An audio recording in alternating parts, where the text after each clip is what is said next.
Olá, Marcelo Dayer, médico infectologista, e fazendo uma análise técnica do que tem acontecido no Brasil e aqui na cidade de Anápolis em relação à dengue.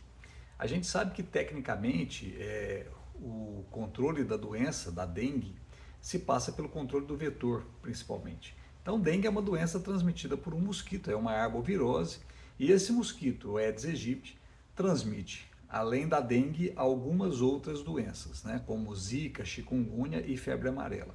São doenças importantes. Então, esse mosquito, esse vetor, passa a ser um agente muito importante, pensando em saúde pública, como transmissor de doença.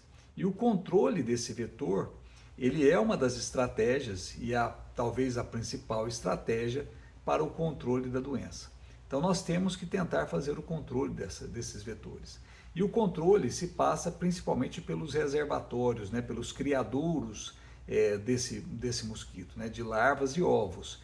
Esse mosquito se utiliza de locais com água, água parada, ou até mesmo água corrente, mas com água pouco corrente, aonde ele coloca os seus ovos.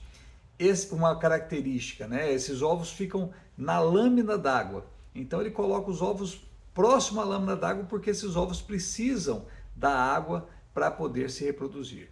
E esses ovos, mesmo quando a água baixa, esses ovos colocados ali naquela lâmina d'água, eles ficam aderidos na parede dos recipientes, eles ficam por muito tempo, eles ressecam e eles aguentam muito tempo, eles não morrem imediatamente. E assim que tem uma outra chuva e que esse reservatório enche novamente, esses ovos se tornam viáveis e aí passam a produzir larvas, que são larvas que vão ser novamente virar mosquitos alados, que são os mosquitos que nos picam.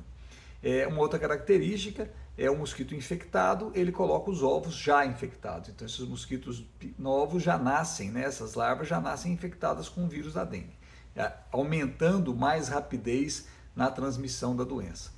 Então a gente precisa controlar esses reservatórios. E o controle dos reservatórios se dá por controles domiciliares, então a população ajudando, e controles por instituições públicas, né?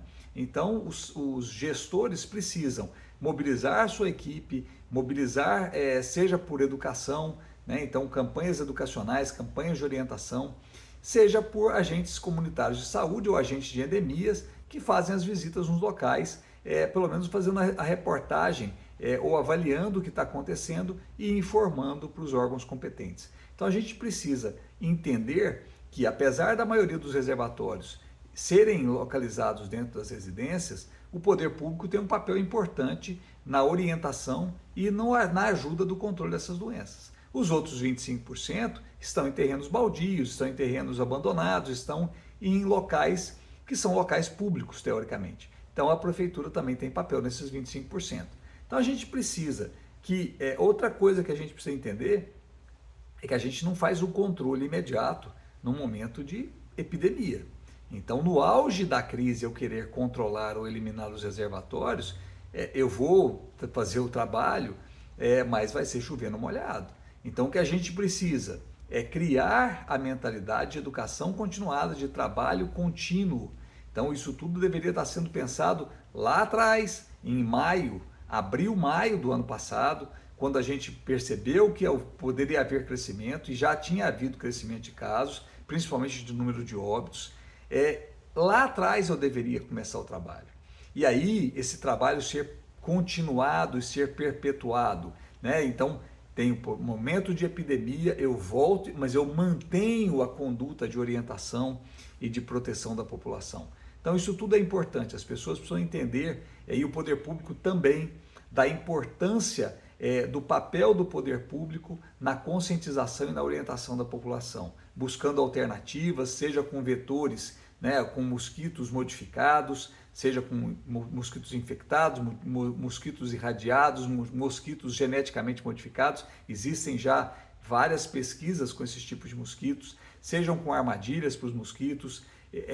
A gente tem inúmeras alternativas que podem ser utilizadas pelo poder público, campanhas educacionais contínuas, continuadas e não só momentâneas, e a gente precisa que os gestores arregassem a manga de fato para que a gente consiga controlar esse vetor. Lembrando que dengue, aqui nesse momento, é um problema sério, mas chikungunya e zika também estão entrando com força no estado de Goiás e passarão a ser problema sério também para a população. Quem sofre com isso tudo é a população que adoece, a população que fica horas na fila atrás de atendimento básico para que não tenha um agravamento do seu quadro. Então quem sofre com isso tudo é a população. Então a gente precisa fazer e cobrar políticas públicas efetivas, eficazes no controle e no combate ao vetor.